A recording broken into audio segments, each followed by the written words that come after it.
ಅಲ್ಲ, ಕೋರ್ಟ್ಗೆ ಹೋದ್ರೆ ಅಷ್ಟಾಗುತ್ತೆ ಇಷ್ಟಾಗುತ್ತೆ ಎದುರಿಸ್ಬಿಟ್ಟು ಮರಿಗೋಗಿ ಇಸ್ಕೊಳ್ಳೋದು. ಇದೊಂದಾಯ್ತು, ಒಮ್ಮಿಂದೊಂದಾಯ್ತು. ನಿಮಗೆಲ್ಲ ಕೊಡೋ ಸಂಬಳ ಸಾಕಾಗ್ತಾ ಇಲ್ಲ. ಸರ್ಕಾರ 70-80 ಸಾವಿರ ಸಂಬಳ ಕೊಡುತ್ತೆ. ಸಾರ್ವಜನಿಕ ಸರ್ಕಾರಕ್ಕೆ ಪ್ರಾಮಾಣಿಕವಾಗಿ ದುಡಿರಪ್ಪ ಅಂದರೆ ದುಡಿಯಲ್ಲ ನೀವು.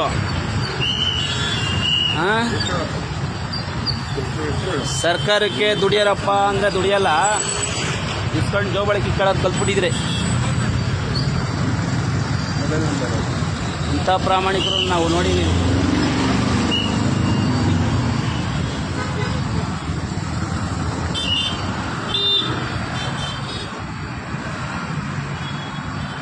ಇವಾಗ ನಾನು ಬಂದು ಪ್ರಶ್ನೆ ಮಾಡಿದ ಮೇಲೆ ಸ್ಲಿಪ್ ಆಗ್ತಾ ಇದ್ದೀರಾ.